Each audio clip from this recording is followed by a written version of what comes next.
ഓം ശാന്തി. ആത്മീക സ്ഥിതിയിലിരിക്കുവാനുള്ള അഭ്യാസം ചെയ്ത് അന്തർമുഖിയായി തീരൂ. ഇപ്പൊ നമ്മുടെ ജീവിതത്തിൽ നമ്മുടെ മുമ്പിൽ ഏതെങ്കിലൊക്കെ വിഘ്നങ്ങൾ ഉണ്ടാകുമ്പോൾ അതിൽ നിന്നും മുക്തി നേടുവാനുള്ള യുക്തിയാണ് സെക്കൻഡിൽ സ്വയത്തെ, അല്ലെങ്കിൽ സ്വയത്തിന്റെ സ്വരൂപം എന്താണോ ആ സ്വരൂപത്തിൽ നിലനിർത്തുക. അതായത് ആത്മീക ജ്യോതി സ്വരൂപത്തിന്റെ സ്മൃതിയിലേക്ക് വരൂ. എന്നിട്ട് നിമിത്ത ഭാവത്തിന്റെ സ്വരൂപത്തിലിരുന്നു കൊണ്ട് കർമ്മം ചെയ്യും. ഈ ഒരു അവസ്ഥ നമ്മളെ ഡബിൾ ലൈറ്റ് സ്വരൂപത്തിലേക്ക് കൊണ്ടുവരും. ആർക്കാണോ ഡബിൾ ലൈറ്റ് സ്വരൂപ സ്ഥിതിയുള്ളത് അവർക്ക് 1 സെക്കൻഡിൽ ഹൈ ജമ്പ് ചാടാൻ സാധിക്കും. വെയിറ്റ് ഉള്ളവർക്ക് ഹൈ ജമ്പ് ചെയ്യാൻ പറ്റില്ല. എത്രത്തോളം വെയിറ്റ് കുറയുന്നോ അത്രയും ഹൈ ജമ്പിനുള്ള സാധ്യത കൂടുതലാണ്. പിന്നെ വിഘ്നമുക്തമാകാനുള്ള യുക്തി എന്താണ്? സ്വയം ജ്യോതി സ്വരൂപത്തിൽ ഇരുന്നു കൊണ്ട് നിമിത്ത ഭാവത്തിൽ കർമ്മത്തിലേക്ക് വരും. ഏതൊരു വിഘ്നങ്ങൾ നമ്മുടെ മുമ്പിൽ വന്നാൽ തന്നെയും ആ വിഘ്നങ്ങൾക്ക് നമ്മുടെ മുമ്പിൽ വലുതാകുവാനോ നിലനിൽക്കുവാനോ സാധിക്കില്ല.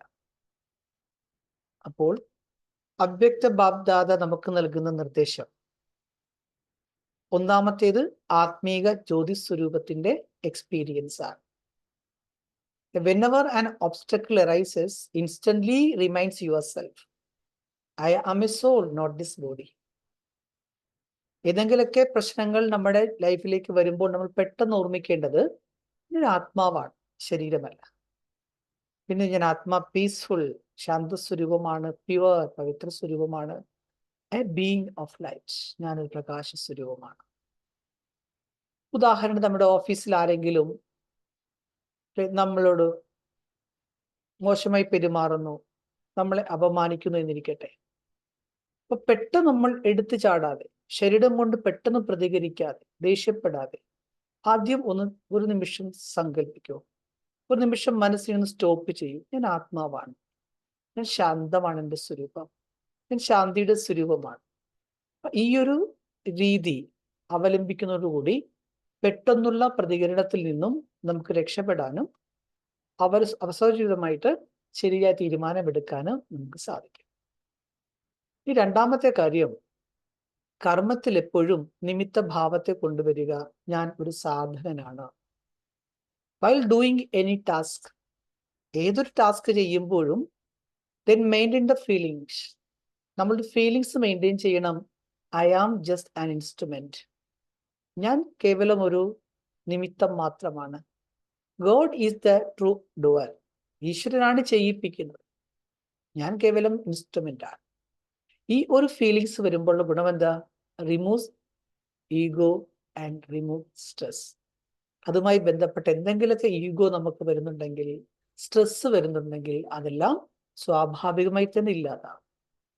ഇപ്പൊ ഏതെങ്കിലും ഒരു പ്രോജക്റ്റ് നമുക്ക് ഏറ്റെടുക്കേണ്ടി വരികയാണ്, ഒരു ടാസ്ക്, ഒരു ഡ്യൂട്ടി നമ്മൾ ആരെങ്കിലും ഏൽപ്പിക്കുകയാണ്. അപ്പൊ തീർച്ചയായിട്ടും അയ്യോ അതെന്നെ കൊണ്ട് സാധിക്കുമോ, അത് പരാജയപ്പെട്ടു പോകുമോ എന്ന് ചിലപ്പോൾ നമുക്ക് ചിന്തിച്ചേക്കാം. അപ്പൊ എന്ത് ചെയ്യണം?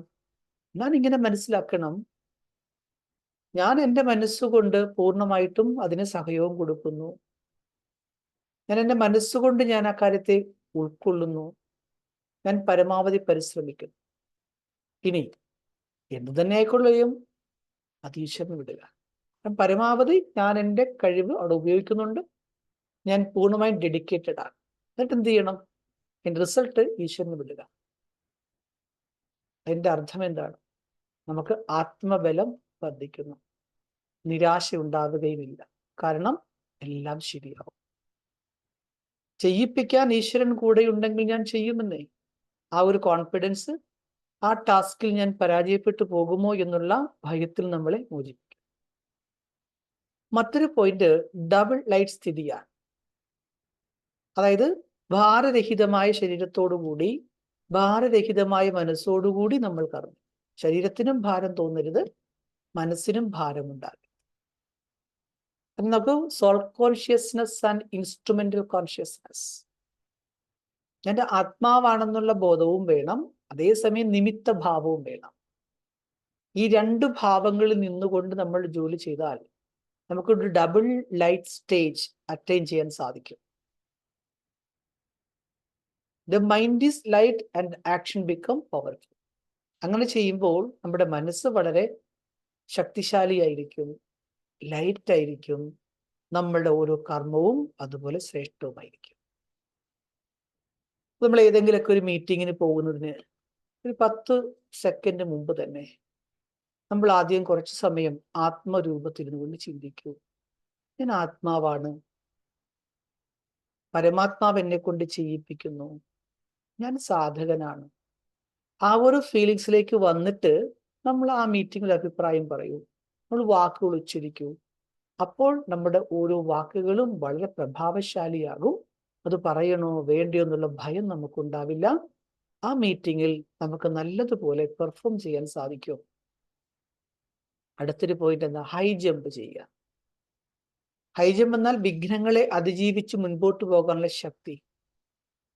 എത്രത്തോളം നമ്മുടെ ഉള്ളിൽ ഡബിൾ ലൈറ്റ് സ്റ്റേജ് ഉണ്ടോ അത് നമുക്ക് ശരിക്കും ഇത് അനുഭവിക്കാൻ സാധിക്കും. എന്താണ് എ ഹൈ ജമ്പ്? പെട്ടെന്ന് ആ പ്രശ്നത്തിന് പരിഹാരം കാണുകയാണ്. ഒരിക്കൽ പോലും ഒരു പ്രശ്നങ്ങൾക്കും നമ്മളെ നമ്മുടെ പാതയിൽ നിന്നും പിന്തിരിപ്പിക്കുവാൻ സാധ്യമല്ല. എന്തുകൊണ്ട്? ഞാൻ ലൈറ്റാണ്. ഏതെങ്കിലും ഒരു നെഗറ്റീവായ സാഹചര്യങ്ങൾ പെട്ടെന്ന് നമ്മുടെ മുമ്പിലേക്ക് വന്നിരിക്കട്ടെ. ചിലപ്പോൾ രോഗമായിരിക്കാം, എന്തെങ്കിലും പരാജയങ്ങളായിരിക്കാം, ഒരു വഴക്കായിരിക്കാം.